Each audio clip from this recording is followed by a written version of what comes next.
Dober dan. Naj že kar na začetku povem. Naslov je bil clickbait, to pa zaradi tega, sicer ponavadi tega ne delam, ampak da bo video dobil malo več ogledov kot ponavadi, ker se mi zdi, da imam ene par pomembnih stvari za povedati. Namen tega videa je, da pomagam, kolikor se da delim svoje znanje oziroma kar vem glede koronavirusa, pa glede stvari, s katerimi si lahko pri koronavirusu pomagamo, in ne, da prodajam različne izdelke, da ne bo kdo napačno razumel tega videa. Čeprav bo v videu ene par stvari, ko jih v bistvu jaz uporabljam, pa je dejansko produkt, ko se ga da kupiti. Druga stvar, zdravila za virus ni in ga verjetno še en čas ne bo. Zdaj predvidevajo, da ga ne bo še vsaj pol leta, oziroma lahko celo traja več kot leto, oziroma leto pa pol. Edina rešitev zaenkrat, ki jo poznamo in je 100%, je, da ostanemo doma, oziroma da se izoliramo v tako neko karanteno, v naš dom, in da poskrbimo za čim bolj zdrav oziroma optimalno delujoč imunski sistem. Imunski sistem nam bo dejansko pomagal, da lahko ali ne staknemo bolezni oziroma da ne dobimo virusa, ali pa da če dobimo virus, da se ga bo celo lažje znebilo. Ok, zdaj ko smo to razjasnili, jaz upam, da ste vsi, ko gledate video, ok, pa da so vsi vaši znanci ok, in da če slučaj nekdo stakno zadevo, da ne bo prišlo do kakih zapletov in bo šlo lepo skozi. V opisu videa bo danes ful veliko enih linkov, zaradi tega, ker če bi hotel iti vse skozi podrobno, že tako ali tako preveč nakladam ponavadi, bo video dolg 2 uri. Teda si lahko vse, kar bom zdaj povedal na hitrco, oziroma malo bolj na kratko, si lahko pogledate tudi sami. O koroni danes ne bom nekaj ful pametoval, pa nekih podatkov govoril, zaradi tega, ker se spremenja dejansko iz dneva v dan. In test video, ko sem ga objavil en teden nazaj, je bil dejansko čez 2-3 dni skoraj irelevanten, zaradi tega, ker je pol stvari, ko sem jih povedal, ni več držalo in so se spremenile. Teda bomo danes nekaj malega povedali sam glede zapletov, oziroma v kakih primerih pride ponavadi do kritičnega zapleta pri koronavirusu in do smrti, zaradi tega, da mogoče malo pomagam zmanjšati paniko, ko se zdaj trenutno dogaja. Pol, ko bomo razjasnili zaplete oziroma kako pride do njih, si bomo pogledali 4, po mojem mnenju, najpomembnejše dejavnike, ki lahko vplivajo na naše zdravje, oziroma da ne dobimo koronavirusa, oziroma da ga lažje prebolimo. Nazadnje bomo pa dejansko govorili o meni najljubši temi tega videa, in to je biohacking, se pravi biooptimizacija. Ne vem, kako se slovensko reče, ampak jaz bom rekel biooptimizacija. Zdaj, beseda biohacking je v bistvu tek. Veliko kdo od teh naših znanih prehranskih svetovalcev oziroma trenerjev jim gre na živce, če kdo omeni besedo biohack. Ampak biohack je enostavno beseda, ko pomeni, naprimer, če si predstavljamo, najlažji primer je brokoli. Brokoli ima eno komponento, ko se reče sulforofan. In sulforofan je pač blagodejno lahko vpliva na naše telo. In zdaj, pri brokoliju se zgodi, da če mi, naprimer, brokoli kuhamo več kot 8 minut, se začne količina sulforofana v brokoliju, oziroma kar bomo mi pridobili iz brokolija, zniževati. Se pravi, en biooptimizacijski napotek za brokoli bi lahko bil, da se kuha do 8 minut. Lahko gremo pa še dlje, pa rečemo, ok, zdaj pa, če brokoli prej narežemo na čim manjše kose, zaradi tega, ker mehanska obdelava brokolija razbije določene vezi, se količina sulforofana lahko poveča do 50-krat v brokoliju. In to je dejansko biohack z brokolijom. Zato meni ta beseda ne gre na živce in mislim, da je čist prava beseda za uporabo pri takih zadevah, ko se gre v prehrani še malo bolj globoko. Ne samo da rečeš, skuhaj brokoli za zajtrk ali pa za kosilo, pa ga imej 100 gramov, ampak rečeš, kuhaj brokoli 8 minut, da boš dobil čim več fajnih komponent iz njega. Ok, zdaj pa gremo na zaplete. V tem videu gospoda Majka Macla si lahko sami sicer pogledate, kako on na dolgo razloži, pa z raziskavami pokaže, do sedaj raziskavami, pač ko itak poteka zdaj ful nekih raziskav glede koronavirusa, ampak tiste, ko so do zdaj objavljene oziroma prišle ven, kažejo, da v večini primerov, kjer pride do smrti oziroma do kritičnih zapletov pri koronavirusu, pride zaradi tega, ker ima tisti človek že neke komorbidne dejavnike. Zdaj ne vem, je to prav beseda v slovenščini, ampak v bistvu pomeni dejavniki, ki že v štartu povečajo smrtnost, in to so naprimer prediabetesno stanje ali pa diabetes, debelost, inzulinska rezistenca, slabo stanje oziroma slabo delujoč srčno-žilni sistem, in pa najbolj ogroženi zaenkrat izgledajo ljudje, ko imajo slabo stanje pljuč. Se pravi, predvsem kadilci, so pa ogroženi tudi bolj tisti, ko so naprimer alergični na cvetni prah. Se pravi, če imaš malo načeta pljuča oziroma malo slabo delujoča, imaš večje tveganje, da pride do nekega zapleta. In zdaj so ugotovili, da do zdaj 46% ljudi, ko je umrlo zaradi koronavirusa, je imelo vsaj enega, 99% od tistih 46 pa dva komorbidna dejavnika, za naprimer pač, ki sta v bistvu pospešila oziroma poslabšala bolezensko stanje. Se pravi, zaenkrat se žrtve pojavljajo predvsem pri starostnikih oziroma ljudeh, ki so starejši od 60 let in pa pri mladih, ki imajo neko stanje, se pravi neko komorbidnost, ali inzulinsko rezistenco, ali diabetes, ali nekaj takega. Lahko se seveda zgodi tudi pri zdravih, vsaj da dobijo, ampak je veliko manjša možnost, da pride do kritičnega zapleta. Zaenkrat se zdaj kaže po določenih podatkih, da je 82% blagih primerov, 18% se pa pol razdelijo v srednji primer, pa 4% kritičnih, od tega je smrtnost 2,3%. Ok, zdaj pa še samo to za na konec glede korone. Se mi zdi, da panika ne koristi nič, oziroma še sam poslabša zadeve, zaradi tega, ker povzroča stres in določeno stanje v telesu, o katerem bomo tudi pol malo nekaj povedali. Je pa fora tudi to, da se dejansko, če že mora biti panika, je čisto zaradi napačnega razloga. Problem virusa trenutno ni njegova smrtnost oziroma procent smrtnosti, koliko ljudi umre, ampak je eksponentna širjenost, oziroma da se virus širi eksponentno. Se pravi, danes je 80 ljudi okuženih, jutri bo 160. Čez 2 dni bo 320, pol bo 640, pol bo 1200. To je problem virusa. In pol itak 2000 ljudi je okuženih, itak da bo takoj večje število ljudi umrlih. Tudi če je samo 2% smrtnost, bo naprimer od tistih 2000 ljudi pol 200 ljudi umrlo. To je samo 2%, samo je pa tudi 200 ljudi. Zato je problem. Panika je usmerjena v napačno smer. Plus, da je problem še to, da je pri redkih virusih, tako je naprimer zdaj pri koroni, in pri inkubacijski dobi. Naprimer, inkubacijska doba je 4 do 14 dni. In pri ostalih virusih oziroma bakterijskih vnetih, karkoli pač je, ko mi začnemo naprimer pri prehladu kašljati, začnemo biti kužni in bomo lahko prenesli prehlad na drugega. Pri koronavirusu smo pa lahko mi 4 do 14 dni, sploh ne vidimo znakov, se pravi, ne kašljamo, ne kihamo, nimamo vročine, ne boli nas glava, ampak še vseeno prenašamo na ljudi, pol pa še lahko dobimo simptome. Se pravi, dejansko 14 dni smo lahko prenašalci, pa sploh ne vemo, da imamo. To je tudi ena izmed problemov. Se pravi, širjenje, pa tudi ta inkubacijska doba, ko lahko med inkubacijsko dobo mi v bistvu širimo virus. Vsak si lahko pogleda tudi 2-urni podcast, ki ga je vodil Joe Rogan in je imel kot gosta enega izmed vodilnih, v bistvu, mislim, da je zdaj celo vodilni epidemiolog in on sam sebe v bistvu pojmenuje kot nekega policaja, ki lovi te bolezni, ki povzročajo dejansko pandemije pa epidemije. In on v bistvu razjasni, kako je dejansko stanje, pa na kaj je potrebno paziti, pa kako bo zdaj ekonomija trpela, oziroma karkoli se bo zgodilo glede tega. Splača se ga pogledati, zato ko res 2 uri traja, pa res je poln pravilnih. Pa še en zadnji video, ko v bistvu pokaže, kako lahko zajezimo, oziroma kako lažje zajezimo tudi virus, ki ga je naredil moj bratranec Tilen. Lahko si ga pogledate na Facebooku, bom pa delil tudi tak link tu odspod, da bo lažje najditi. Ok, zdaj pa še enkrat, da bo vsem jasno.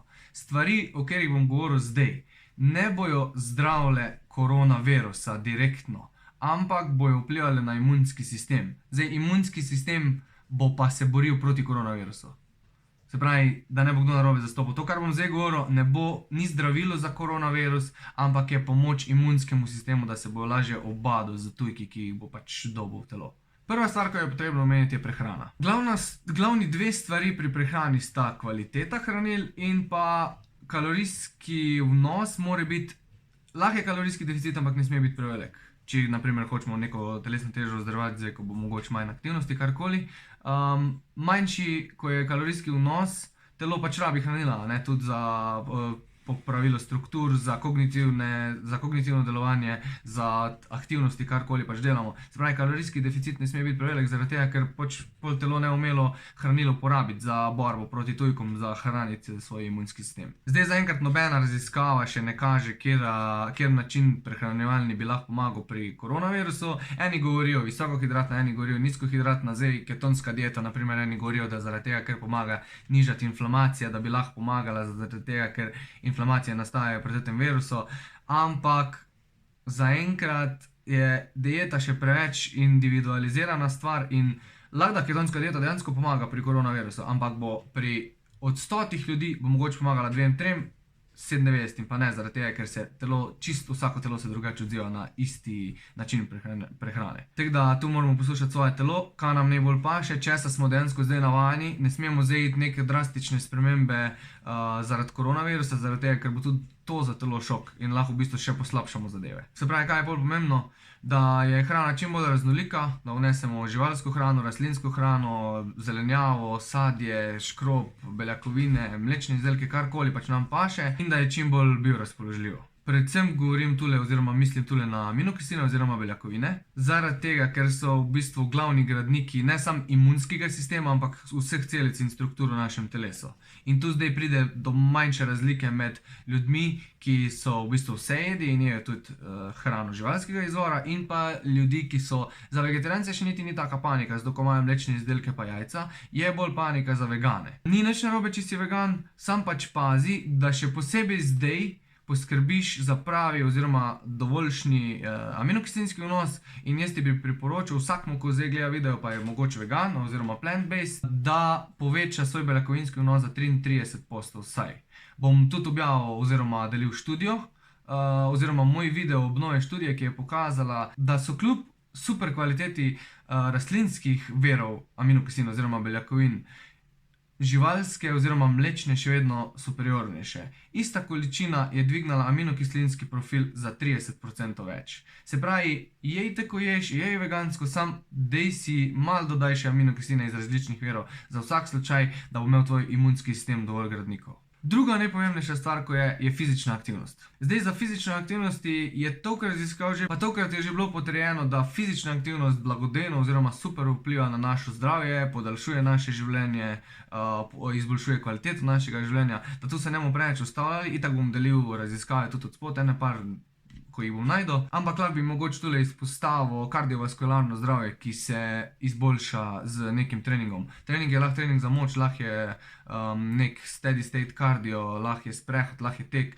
karkoli. Vse to, kar sem zdaj naštel, izboljšuje zdravje srčno-žilnega sistema. In srčno-žilni sistem je dejansko ful pomemben zdaj iz vidika, če gledamo koronavirus.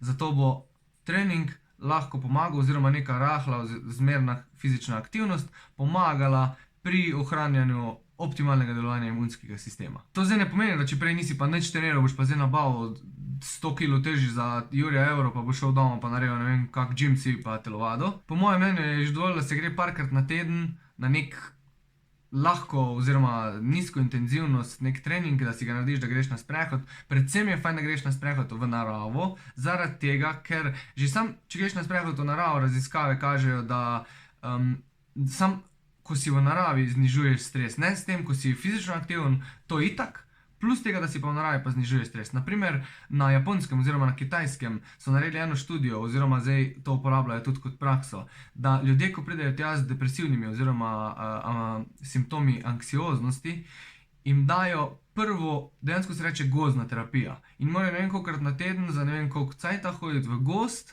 pa tam na sprehode in se v ne vem kolikih procentih, mislim na več kot 80% se izboljšajo simptomi do take mere, da ne rabijo iti na tablete za depresijo oziroma anksioznost. Se pravi, že sam to, da si v gozdu, v naravi, da čuješ veter, da vidiš sonce, da čuješ živali, očitno znižuje toliko stres zaradi tega, ker pač ljudje smo živali, nam je to razvoju oziroma v biologiji. Ok, zdaj pa tretja stvar, to smo pustil za na konec za nalašč, zaradi tega, ker je po mojem mnenju najpomembnejša od teh treh, ko jih bom zdaj naštel. In to je spanc. Spanc je kralj. Zdaj, brez popolnega oziroma zelo dobrega spanca, ne samo, da bomo poslabšali delovanje imunskega sistema, poslabšali bomo delovanje dejansko vseh sistemov, vseh nepovratnih zank, cele homeostaze telesa. Naprimer, poslabšanje spanca oziroma slabe navade spanca poslabšajo delovanje srčno-žilnega sistema. Poslabša se motorična kontrola pri kakršnikoli fizični aktivnosti.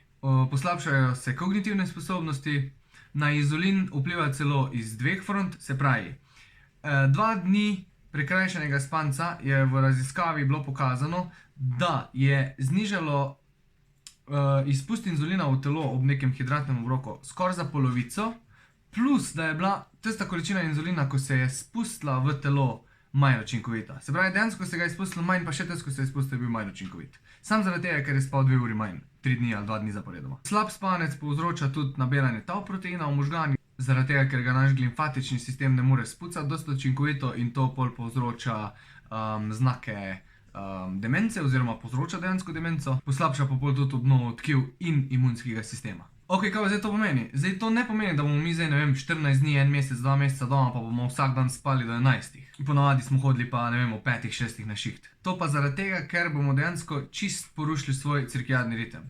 Zdaj, cirkadiani ritem je neka notranja ura, ko jo ima naše telo, traja 14 do 15 ur in je fajn, če je skozi čim bolj enaka. Zaradi tega, ker se po tej cirkadiani uri oziroma po cirkadianemu ritmu telo pol proizvaja določene hormone in se lahko dejansko porušijo vsi procesi, ko so temu prilagojeni. Zdaj pa hormoni pa dejansko nadzorujejo 90% procesov v našem telesu.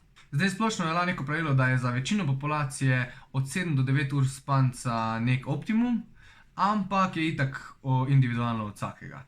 Zdaj jaz ful gledam bolj na kvaliteto spanca, ne toliko na dolžino spanca, zato je fajn, če imaš neko napravo, ko si lahko meri spanc. Se pravi, ena izmed najboljših je Oura Ring, pol imaš pa naprimer vse te pametne ure, ko imajo merjenje utripa na zapestju, se pravi Polar, Garmin, Suunto. Imaš tudi Whoop Pass, ko zdaj ne vem, če se da sploh v Sloveniji že dobiti, ampak je tudi ena izmed stvari Whoop Pass. Pa ziher se še najde kakva vredna stvar, ko je pač zdajle nisem omenil. No, te stvari bojo v bistvu bolj pokazale procente, koliko imaš ti globokega spanca, koliko imaš ti REM spanca, koliko si se premikal, bla bla. Se pravi, tule v bistvu gledamo zdaj, če gledamo iz vidika kvalitete spanca in ne iz dolžine, da zadanemo tam od 20 do 15% globokega spanca, pa da zadanemo tam od 15 do 20% REM spanca.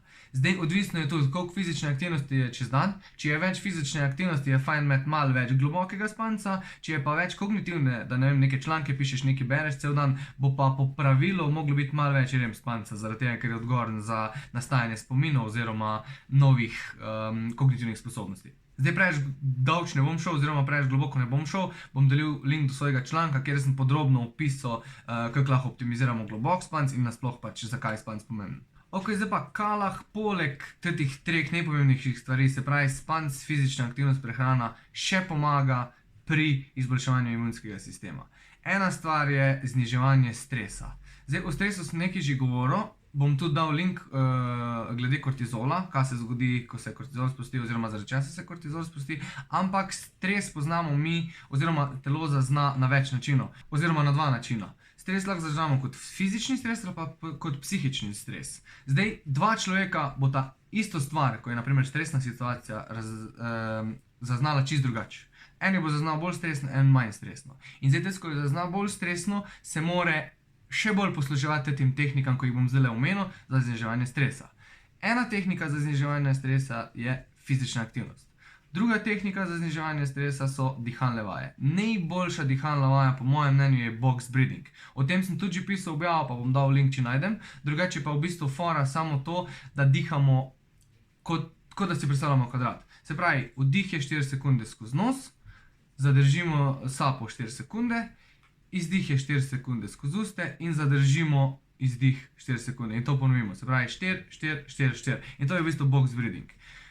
To sicer so razvili specialci v Ameriki za neke stresne situacije, ko se dogajajo v vojni oziroma na kakršnikoli misiji, ampak dejansko je bilo znanstveno tudi pokazano, da lahko ful hitro obrnemo oziroma preklopimo iz simpatičnega v parasimpatični sistem, se pravi iz sistema flight or fight v nek sistem, kjer se telo počuti varno. Se pravi, dihalna tehnika box breathing je po mojem mnenju najboljša tehnika za zniževanje stresa.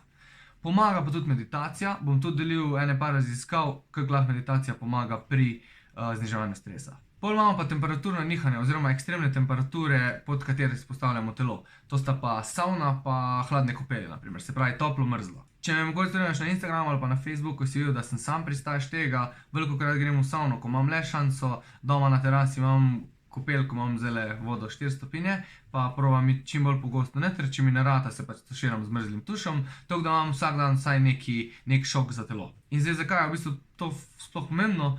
Študije zaenkrat kažejo predvsem vpliv na kardiovaskularni sistem, pa na povzročanje oziroma aktiviranje heat shock proteinov, ki so bili pa pokazani, da lahko na nek način regulirajo imunski sistem oziroma delovanje imunskega sistema in niža inflamacije. Zdaj nekaj ful podrobno ne bom šel, zato ker bo res preveč, ampak itak so zdaj leteli linki od študij oziroma slike od naslovov študij zraven. imaš pa vse v linku, pa si lahko pogledaš. Mraz pa deluje na isti način, predvsem deluje z znižanjem vnetij oziroma z cirkulacijo po telesu. Zdaj pa cirkulacija so pa v bistvu in limfe in krvni pretok, se pravi, načeloma cela cirkulacija telesa, ki je odgovorna za odplakovanje slabih oziroma virusov, bakterij, pa nekih patogenov, karkoli pa če v našem telesu, da nam nekaj ne paše. Delno postenje oziroma neko postenje. Tu je zdaj na začetku takoj potrebno povedati, da telo za prebolevanje oziroma za to, da je odporno na neko bolezen, nujno potrebuje dovolj hranil. Se pravi, zdaj nek Ramadan oziroma karkoli, ne vem, kako točno se reče, ali koliko točno traja, mislim, da je 42 dni ali koliko, ali 49 dni. To zdaj po moje ni pametno delati, zaradi tega, ker telo ne bo imelo hranil, ki bojo zagotovila neko učinkovito obrambo pred virusom. Predvsem je pa tudi to, da ne vemo, po kakih mehanizmih deluje COVID-19, zdaj koronavirus, in ne moremo reči, da bo zdaj delno postenje pomagalo. Je pa ena stvar, zaradi katere se špekulira, da bi lahko mogoče malo pomagalo pri imunskem sistemu. Neka povezava je med avtofagijo in da lahko avtofagija zatira eno pot, ko zdaj ne vem točno, kako se reče, mislim, da je nek B-kalin 1, nekaj takega, bom probal najti angleški izraz, kako se prav reče, ampak avtofagija zatira eno pot, preko katere so do zdaj zaznali, da se ne bi koronavirus širil v telesu. Se pravi, ne bo zdaj ustavilo, ni zdaj zdravilo, niti slučajno za koronavirus, ampak če že delaš neko delno postenje, ne vem, zakaj pač ne bi to nadaljeval, važno je, da zadostiš kalorijskim potrebam celodnevnim na dnevni ravni, se pravi vsak dan, da res paš, da nimaš zdaj nekih 3, 4, 10 dnevnih ali pa 49 dnevnih postov. No, druge stvari, ko pa v bistvu lahko vpliva postenje neko delno ali pa karkoli, na kakršenkoli način ga pač delaš, so pa stvari, ko smo jih pa že prej omenili. Se pravi, postenje pa zdaj je bilo dokazano, da vpliva na stvari, ko so prediabetična stanja oziroma diabetična stanja, na zamaščenost jeter vpliva tudi na srčno-žilna obolenja, ker načeloma skoraj posnema neko hormezo na tak način, kot da bi telovadili. Ne v taki količini oziroma v takem razponu, ampak lahko posnema dejansko neko fizično aktivnost. Tretja stvar je dihanje. Zdaj, kaj se je pri COVID virusu pokazalo? Veliko ljudi, ki se jim je stanje zakompliciralo oziroma prišlo do kritičnega ali pa so umrli, pri teh ljudeh se je pokazalo kopičenje interleukinov.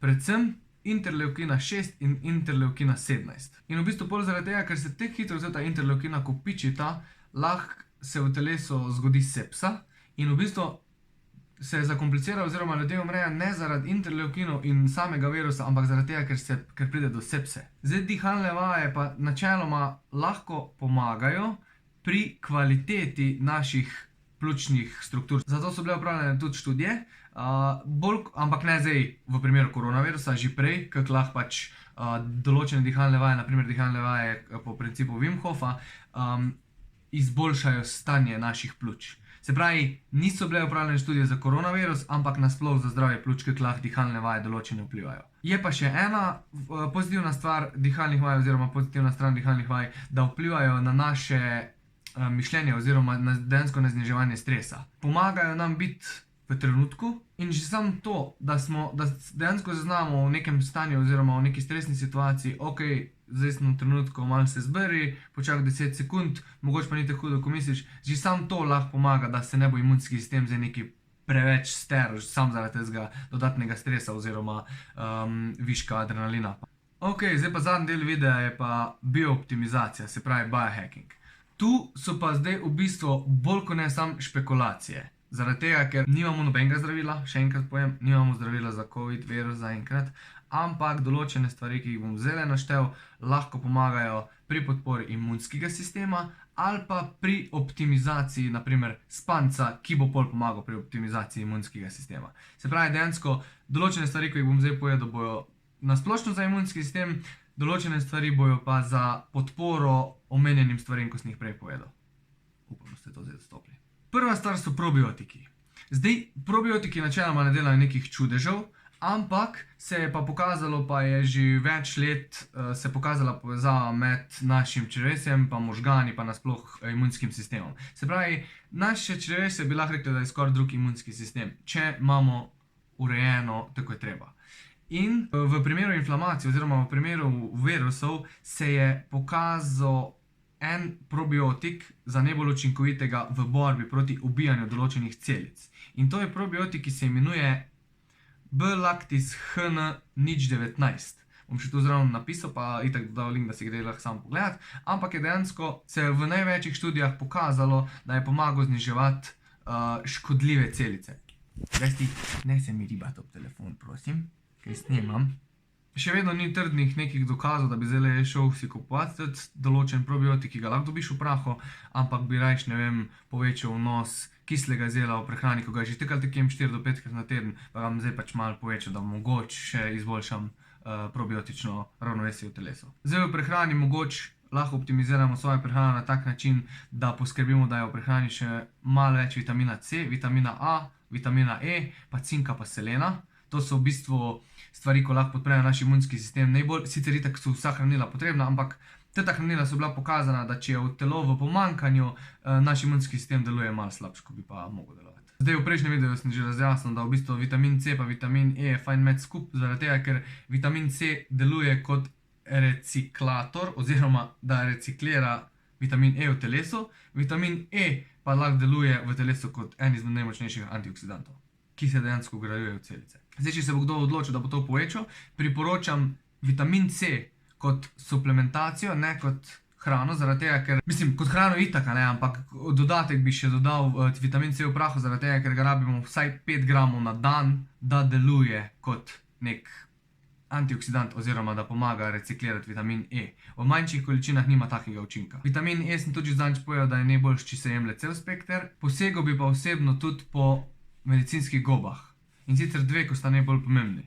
Najbolj pomembni sta maitake pa reishi. Študije kažejo, da lahko imata predvsem reishi pa maitake ful fajn vpliv na imunski sistem, so sicer še druge, ampak po mojem mnenju sta tudi dve najboljši. Reishi vplivajo predvsem na genetske zapise belih krvničk, maitake pa vplivajo, tako da bi rekel, na cel spekter imunskega sistema. Se pravi, na celice ubijalke, na T celice, na bele krvničke, na cel imunski sistem. Se pravi, te dve kombinaciji mislim, da znata biti dobri kot podpori za imunski sistem. Jaz osebno priporočam od firme Fengcha, zaradi tega, ker je firma slovenska, gojijo jih v Sloveniji, plus da v prah zmlejejo tudi miceli. Miceli je pa lahko do 10krat bolj potenten.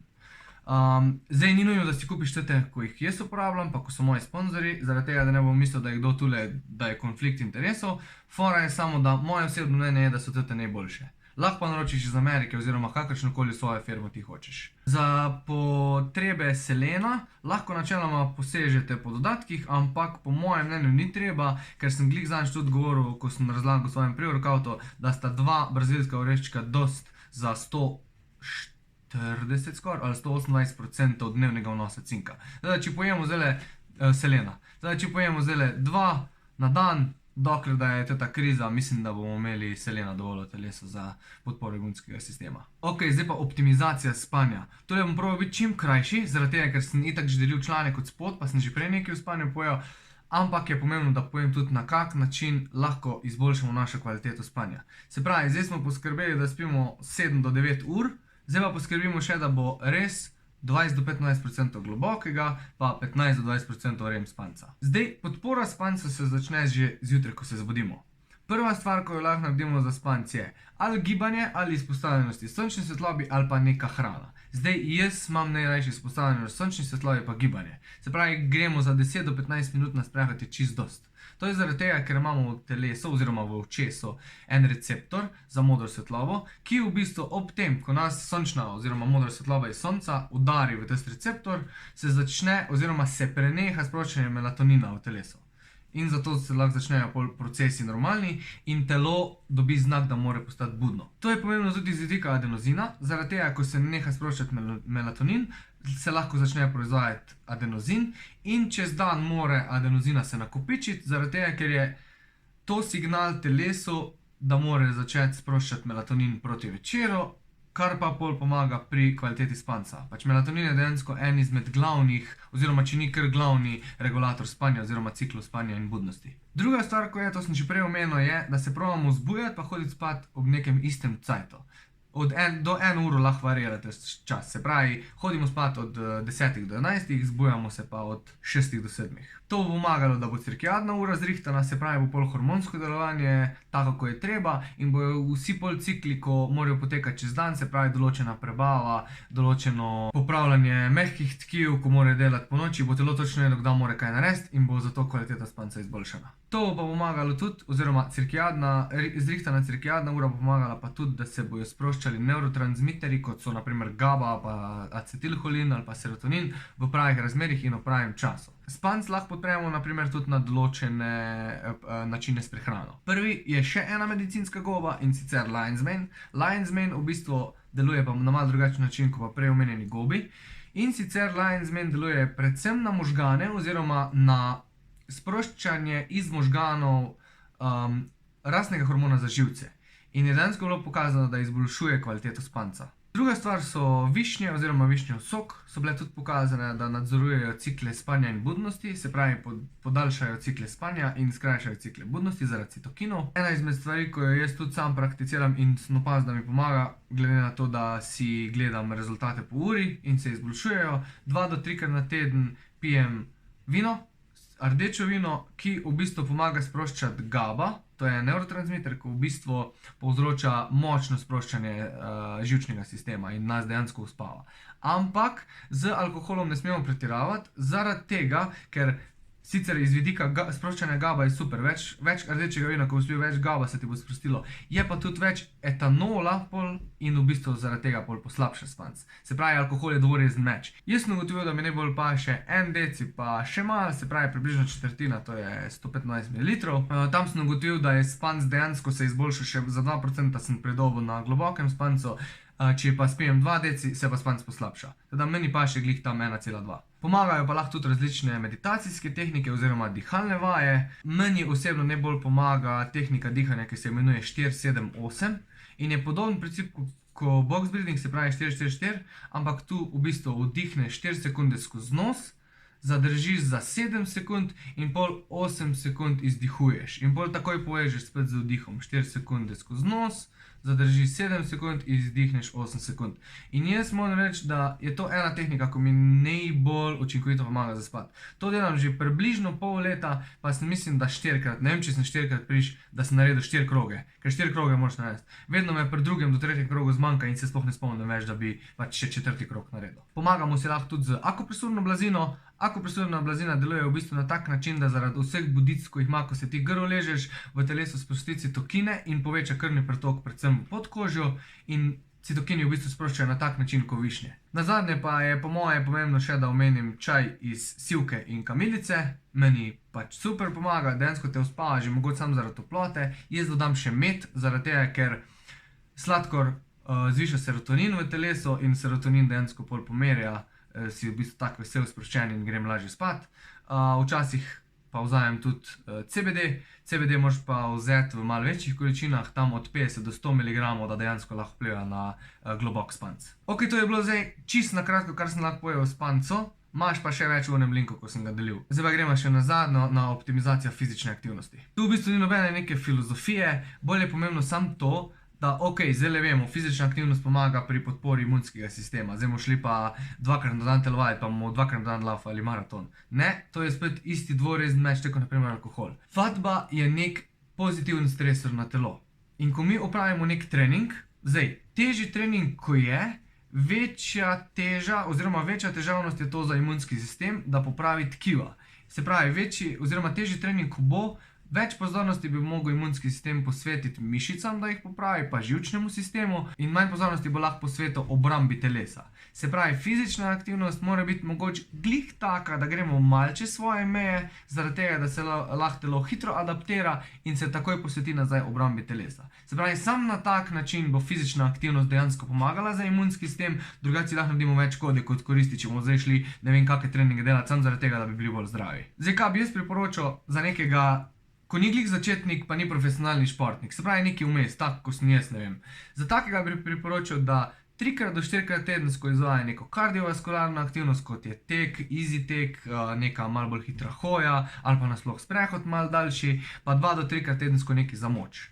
Sicer to varira itak od človeka do človeka, kak je pripravljen, kakšne so njegove sposobnosti, ampak neka taka 3 do 4 kardiovaskularno, pa 2 do 3 za moč, mislim, da je bilo čisto redo za vsakega. Še posebej zdaj, ko bomo imeli več cajta, ko bomo itak mogli biti doma, rajško pa da doma sedimo oziroma gledamo Netflix na posli, grem rajš ven na sprehod. Ok, to je pa v bistvu to. Zdaj tule že 40 minut nakladam, tako da bom nehal. Probal bom čim več stvari, ko sem jih zdaj povedal, dati v opis, v linke, zato da si boste lahko tudi sami pogledali. Pa mogoče bom še naredil kak video v prihodnosti, če bojo zdaj prišli neki ful novi podatki, ampak mislim, da sem zajel tule vse, kar hočem povedati, kot neka podpora zdaj ljudem v takem stanju, ko je pač svet. Upam, da vam je video všeč. Zdaj, če je karkoli takega, da se kdo ne strinja, ali pa da sem narobe povedal, da sem mogoče kaj povedal, kar bi lahko škodovalo v primeru koronavirusa, prosim, da napiše v komentar, oziroma da če sem kaj prav povedal, da napiše v komentar, pa če hoče še kaj druga zvedeti.